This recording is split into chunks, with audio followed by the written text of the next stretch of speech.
I'm Ryan. And I'm Andrew from the Dad.io podcast, a podcast member of the Gonna Geek Network. Just like the show you're listening to now, the opinions expressed are those of each individual host.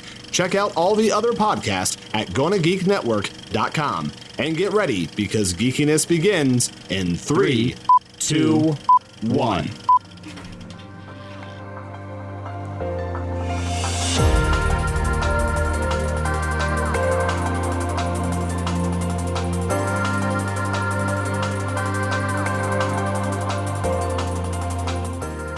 Welcome back to On the Bubble podcast.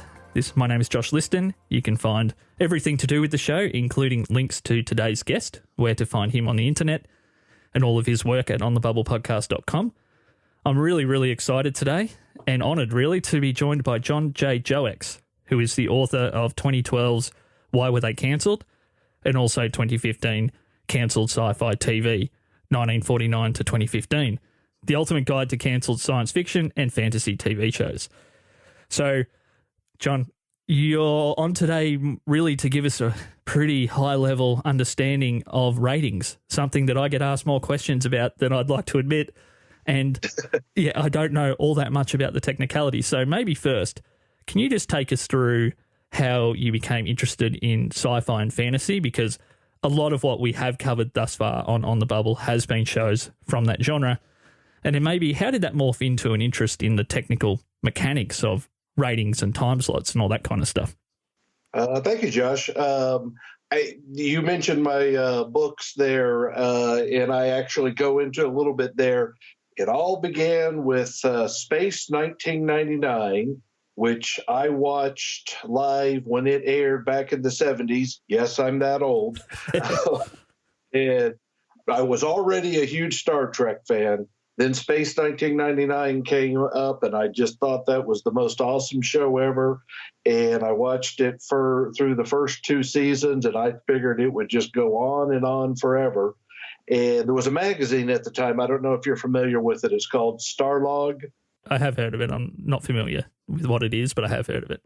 It was pretty much that's where you got your science fiction and fantasy news at that time. There was no internet. There was regular media publications didn't cover it as much. So when I saw I believe it was issue number 6, and on the cover, Space 1999 cancellation, it just shocked my world. And so that's what I started reading about. It's actually probably when I started to understand shows got canceled because the networks didn't believe enough people were watching them. And I started to notice in my local newspaper, one day a week, they would have ratings information. It was generally the top 10, and sometimes they would show the bottom 5 or the bottom 10. And the science fiction and fantasy shows at that time were always in the bottom. And I just became fascinated with it and started reading more about ratings and just started following it from that time forward. Just further to how you introduced those stories in the 2 books, I think from memory, I think it was in Why Were They Cancelled? You mentioned that there wasn't really any formal method of learning the technicalities of television ratings. It was a process of week after week after week tracking shows you were interested in versus the ratings in the publications you could get hold of, which I'm assuming you just had to take those as face value, that they were reporting those ratings correctly. And there wasn't a lot of editorial around maybe why the ratings were the way they were. How tough was it for you to know that the patterns that you were seeing in the ratings versus shows that you were following was actually what was happening when they came to be cancelled? Was there any way for you to know that my intuitions about this show maybe being cancelled or whatever are actually correct? Because I'm assuming there wasn't exactly a university degree, a bachelor in TV ratings at the time. So at that time, absolutely not. And you're right. So it was basically what little information I could find in the papers. I think TV Guide might have had a little. Every once in a while, you'd see ratings for the entire week. And I say, typically the science fiction and fantasy shows would tend to be the lower rated shows.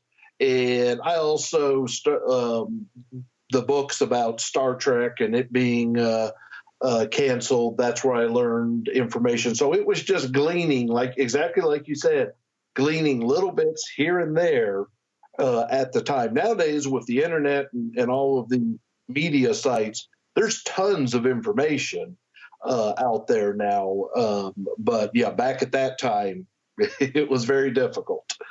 So maybe just before we dig into ratings and time slots and genres, etc., why do you think, and I want to get this in early, John, because I might forget to ask otherwise, and I guess for me, having someone I respect on the show, I can't let a personal question go.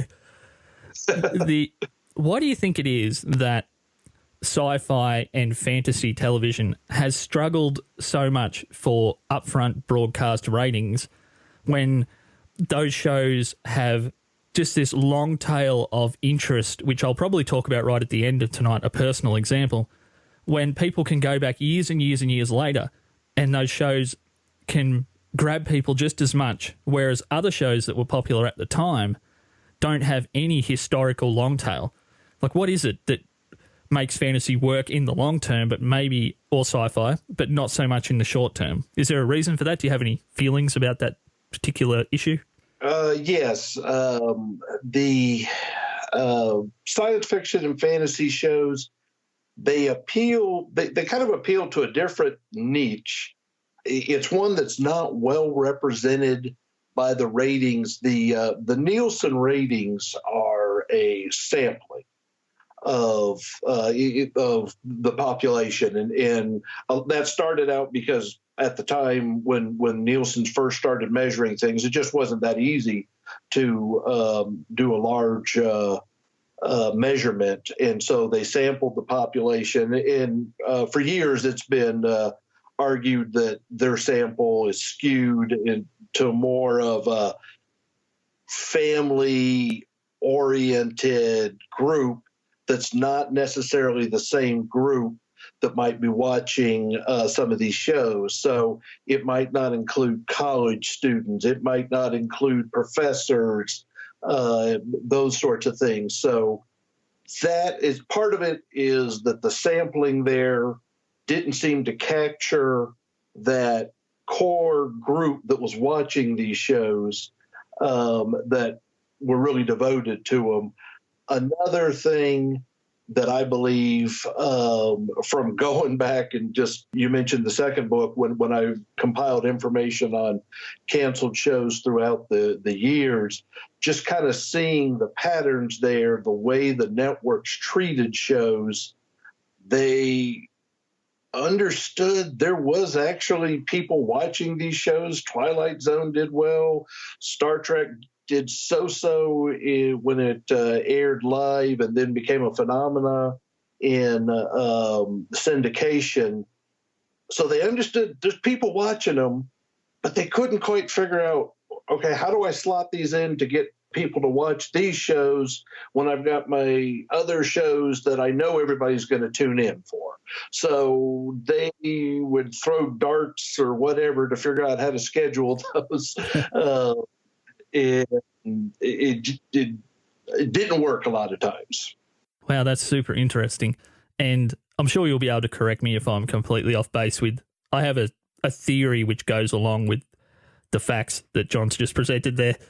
Do you think that maybe part of the issue with these sci-fi and fantasy shows, even when they had strong ratings or strong enough ratings to maybe be considered for a renewal, that the networks couldn't work out how exactly to monetize that audience as easily as maybe a broader, more family-oriented audience? Because I know when you see the earnings figures of, I know it's not a television property, but something like Star Wars, it affected an entire economy in ways that you, unless you read about it, you probably wouldn't understand that the Californian economy almost came out of a slump in some ways because of things to do with Star Wars.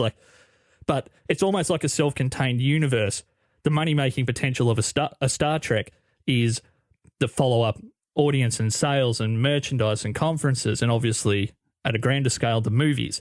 Is that they're not the type of things that the TV initial broadcast can really tap into as a money stream. I mean, that's my understanding. Is that part of maybe why these properties weren't as, appealing to keep on the air, because they're expensive and there wasn't an easy way to say, okay, that audience buys washing detergent and that audience buys car tires? Am I completely off base, or? No, I think you're right on there. So the especially broadcast networks from back in the day and even today, their model has always been the money that they make from advertising. So a Happy Days is going to, back in the 70s, the top rated show on television. Well, that everybody wanted to advertise on that one. You get a science fiction show and it wasn't drawing as much advertisement. Like you say, there's other ways to monetize those shows, but that's not part of the network's model. The network's model is people watching live and seeing those advertisements, and that's driving the sponsors to them.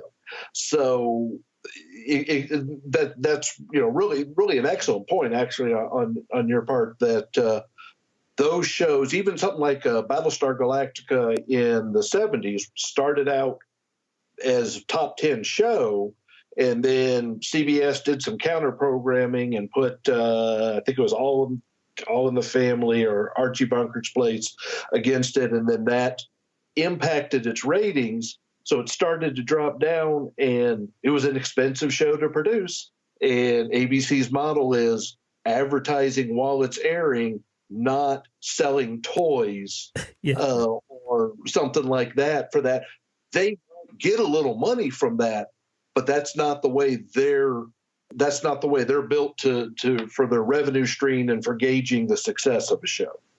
Yeah, those are excellent points. So I guess maybe now, John, if it's okay, if we could move into the more technical side of how, and this is something that I found completely interesting, engrossing about your work, was the connections that you made between ratings and time slots, particular networks, how they fall in the stack of power in a certain, or ratings within a time slot, and also particular genres.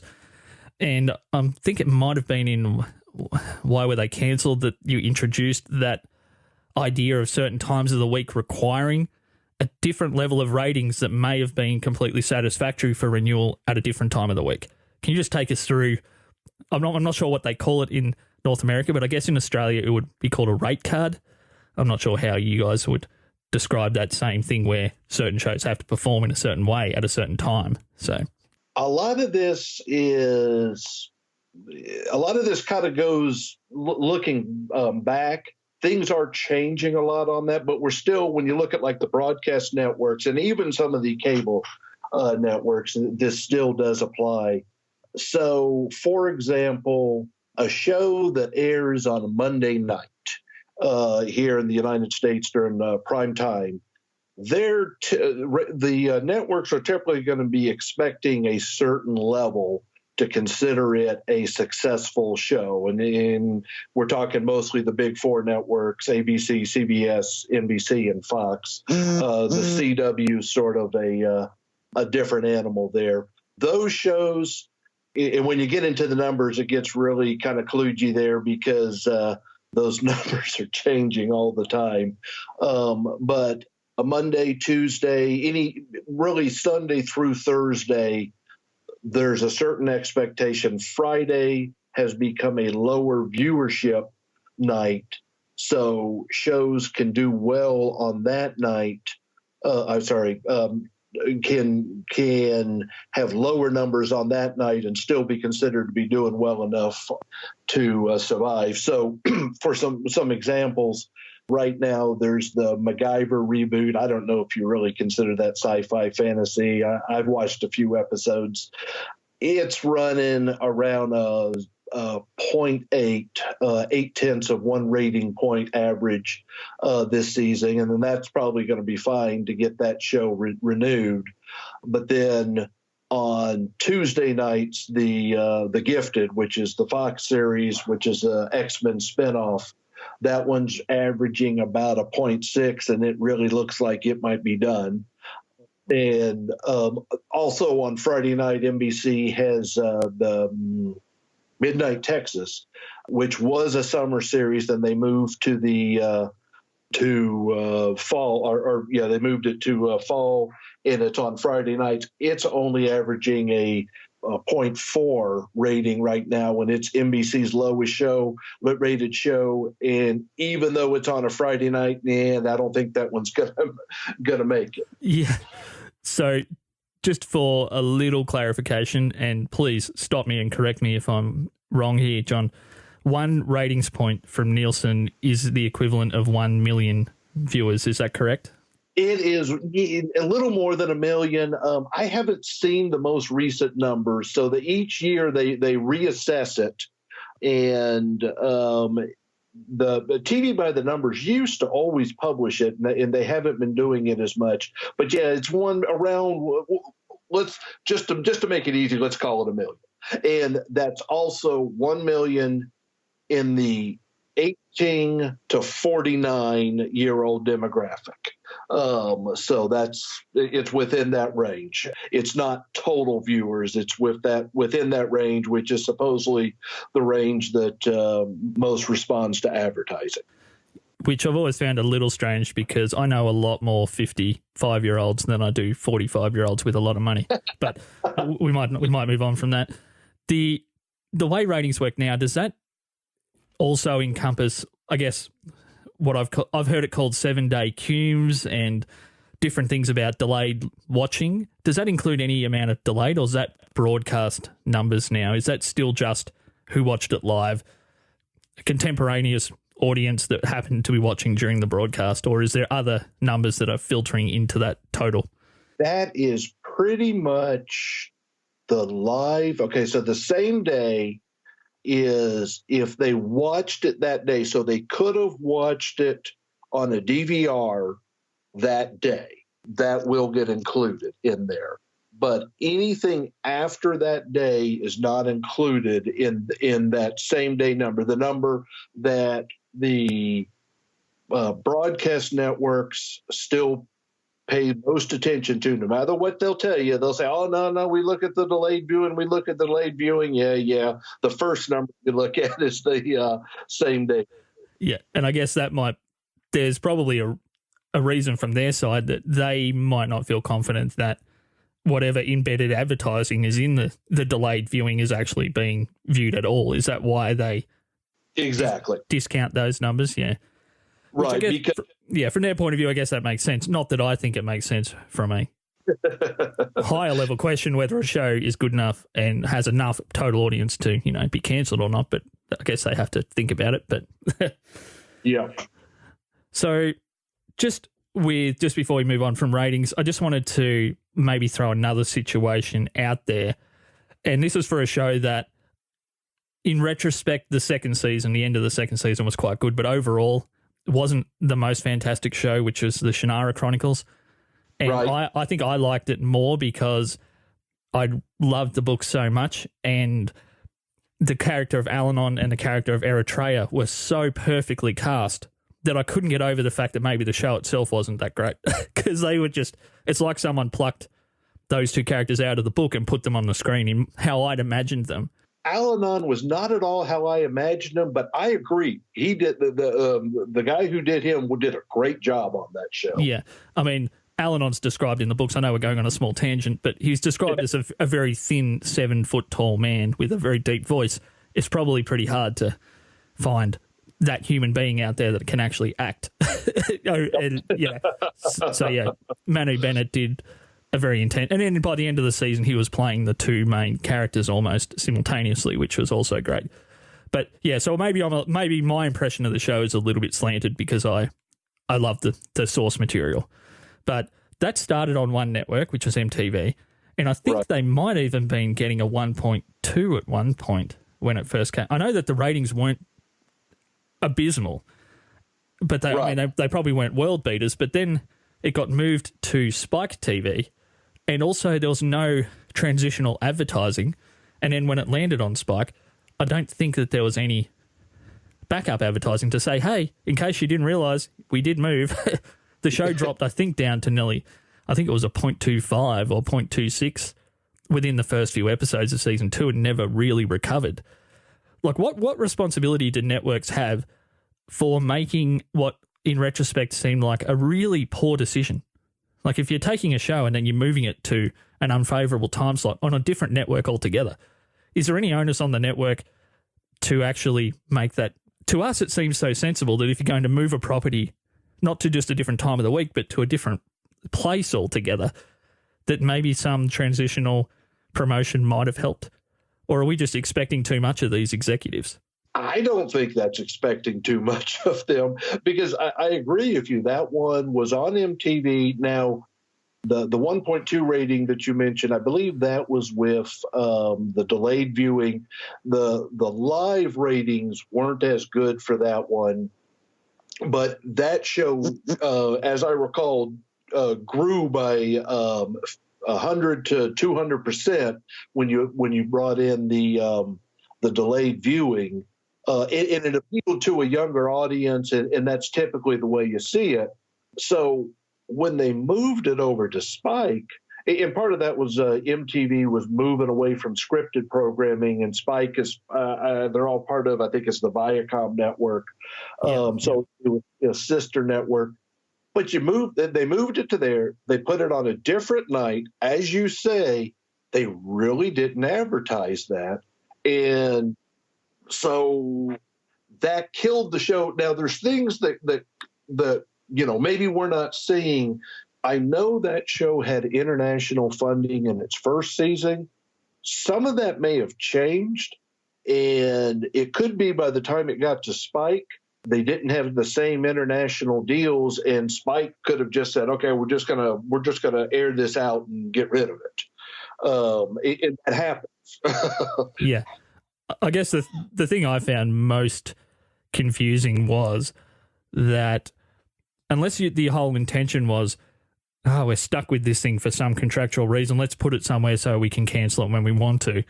Yeah. If you're actually at all interested in the success of the property, I don't think you make an expensive television show in another country and deal with all of that complication unless you want it to work. They had the opportunity to say, if you're one of those people that found the tone of the Shannara Chronicles more kiddie and more oriented to youth than what the books are, here's the Elstones of Shannara adaptation you really want. This season 2 is what the books, they mixed the storyline up in some weird ways, which I didn't love. Picked bits of the timeline from all over the place in the novels. But the actual tone was more adult, which there are moments that are very dark in the Shannara work. They had the opportunity to advertise it to those people that maybe passed on it the first time.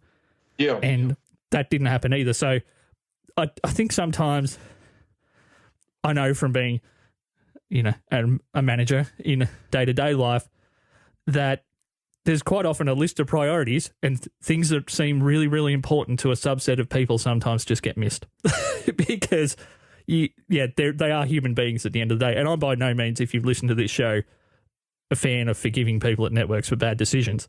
I think, but I can understand that maybe the Shannara thing wasn't as important as some other things that may have been going on. Who knows? At the same time.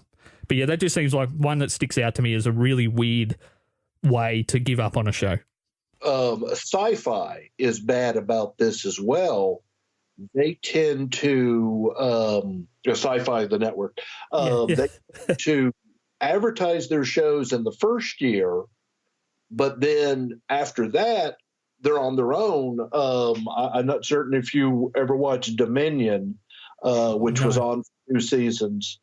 Anthony Head, who was in that series, made the comment that in the second season, the first season it did so-so in the ratings, but well enough that they gave it the second season. But he made the comment that Sci-Fi did not advertise it at all in the second season. And you just kind of shake your head and go, why? Yeah, if you're a car company and you release a new car that you think is going to be the next Tesla, you don't just, put it out there and don't advertise it, or any other brand for that matter. McDonald's is probably the most recognized brand in the world, and they still run ads.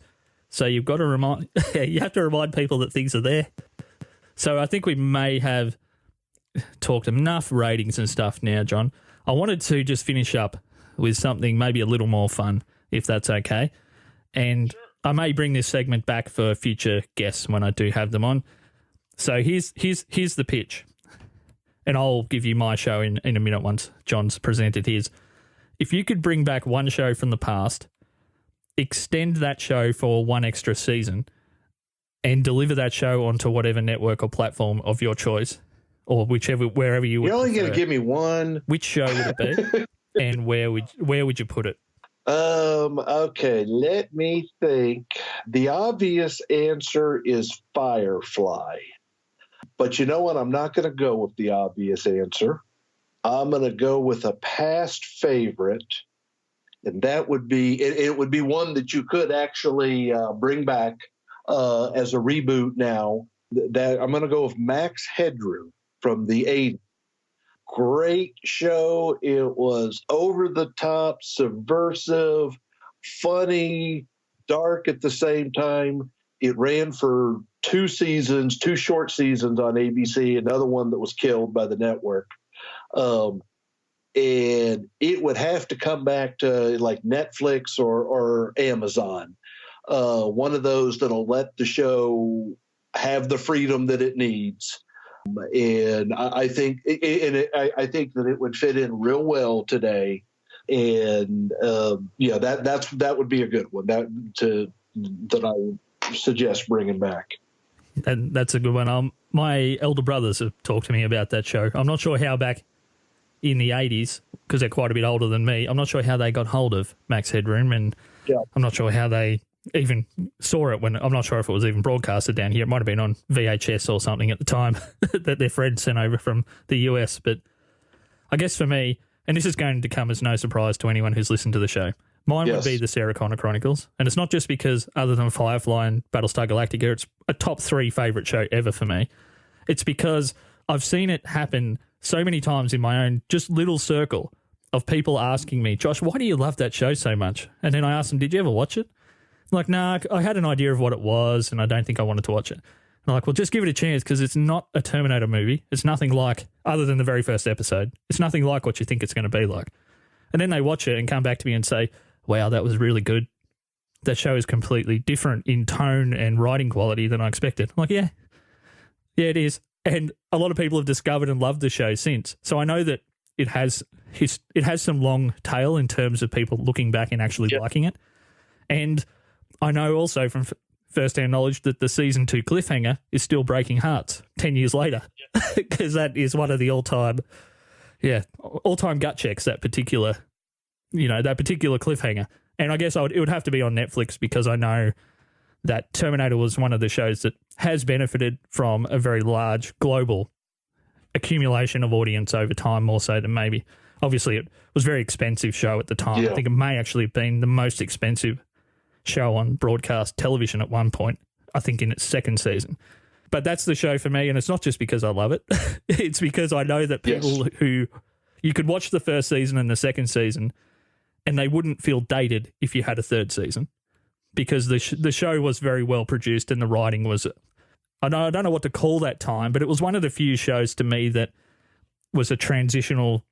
It was caught in that gap between... There were a few outstandingly written shows, and then there was the writer's strike and everything. There was a few that got lost in the mix. And that was a very good show. And that one, there was a huge outpouring of support to get that one renewed. And they are actually working on another Terminator television series, but it will not be a continuation of that one, from what I understand. I think that the next decade is just going to be the decade of reboots. It's just too far gone for Sarah Connor to ever make a comeback in that form. Maybe there will be networks that look out and think, well, did we give up on X property or Y property? Did we give up on those shows? Is there a way to bring back something similar to this audience now that streaming is developed and the total cume of audiences is more important to certain networks like a Netflix that don't actually have traditional ratings, from what I can tell at all? So that might be how we finish up today, John. What do you feel moving forward about the companies like a Netflix that don't have any external ratings, which makes sense. That's not how they want people to judge their properties. But how does that work internally for the actual creators of the shows, particularly if they're bringing in talent that has a history in the television medium that may be used to using that as the, well, for the lack of a better term, how are we actually going? Is the show actually doing well kind of yardstick?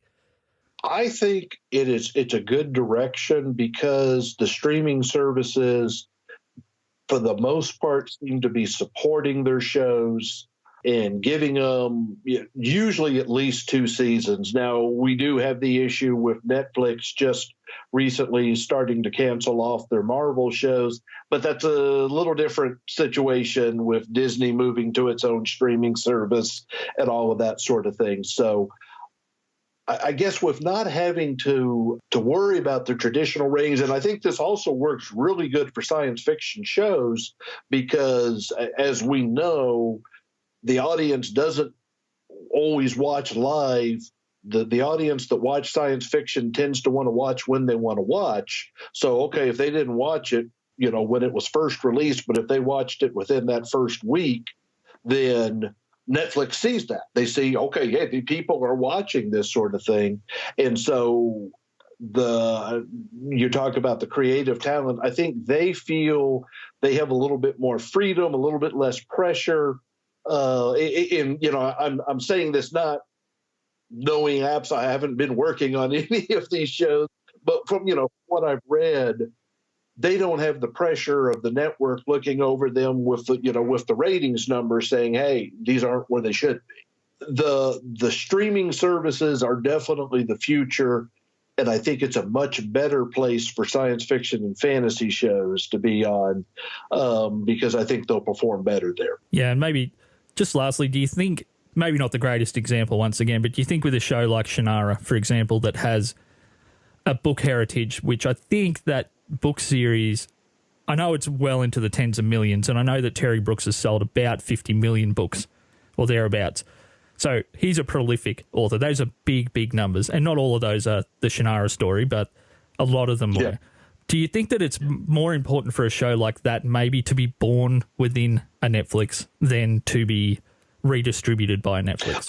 Yeah. Because the global reach of Netflix, I mean, that show was the massive banner up the top of my Netflix for several weeks, which is what it made me eventually start to click on it and watch it. But do you think that for a show that a genre that doesn't do that well with broadcast, is it better for them to kind of germinate within the streaming service originally? I definitely think that that's the better place for a lot of these. And we already saw Amazon saved The Expanse, Netflix saved Lucifer.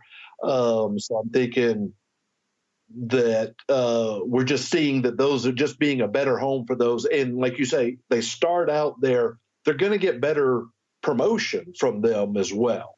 So, not that it would happen, but if Amazon, for any reason, took The Expanse on, which I think is a fantastic show, took me a very long time to get into it. I'm not sure why that is. I didn't like it for about 4 or 5 episodes, but now I really like it. That's probably a whole nother conversation for a different day.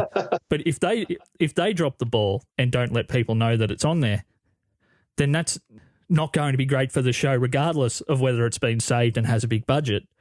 Amazon still have to tell people that show that we saved, it's here. Yeah. Maybe arguably the best pure sci-fi since Battlestar Galactica. I mean, that's probably up in the air. Some people say it's maybe the greatest sci-fi ever. I think I heard a podcast with Geeks Galaxy where the host was saying that. I think you were a guest on there. Yes. Yeah. So there's a lot of heritage. There's already value to the heritage of that show because of the source material. And apparently the show's done a fantastic job of being great within its own right. But yeah, Amazon still have to do the right thing and promote it once it's done. Exactly. Righto, John. Well, did you want to just let everybody know where they can find you on the internet? You have a couple of great websites, so maybe just choose whichever one you think appeals most to the On the Bubble audience and just let us know how people can maybe reach out and have a conversation with you if they need to or want to. You can find me on cancelledsci-fi.com, and that's where I track the ratings and give my assessment of how shows are doing. I'm also on Twitter, Canceled Sci-Fi, at Canceled Sci-Fi, and I'm also on Facebook, Canceled Sci-Fi. And you can reach out to me there, any of those places, and always happy to talk about shows, past, present, future, give you my thoughts on them, and I'll ramble on and on if you let me. Excellent. Well, I'm exactly the same, so maybe that's why we've had such a good conversation today. Yes. A couple of ramblers. So, did you just want to leave us, John, with one show that you're particularly passionate about saving right at the moment? Daredevil. I'd really like to see that one. Either one more season of Daredevil, or if they did a second season of The Defenders to bring all the characters together, because it pretty much looks like Jessica Jones and the Punisher will be gone after their upcoming season. So they need to do something, one more season, to kind of give it a good send-off for that whole series that Netflix has been doing. Yeah, agreed. It's very different cancelling one show than cancelling a small universe. Yes. Thanks, John, once again. It's been a real pleasure. As a fan of the books, I've read them several times and I go to them regularly, so I'm really hoping you're okay with how often I attribute things to you from this show, because honestly, there's parts of On the Bubble that probably wouldn't be what they are as far as the credibility level if it wasn't for your work. You getting the word out about my site and about the books. Really appreciate that.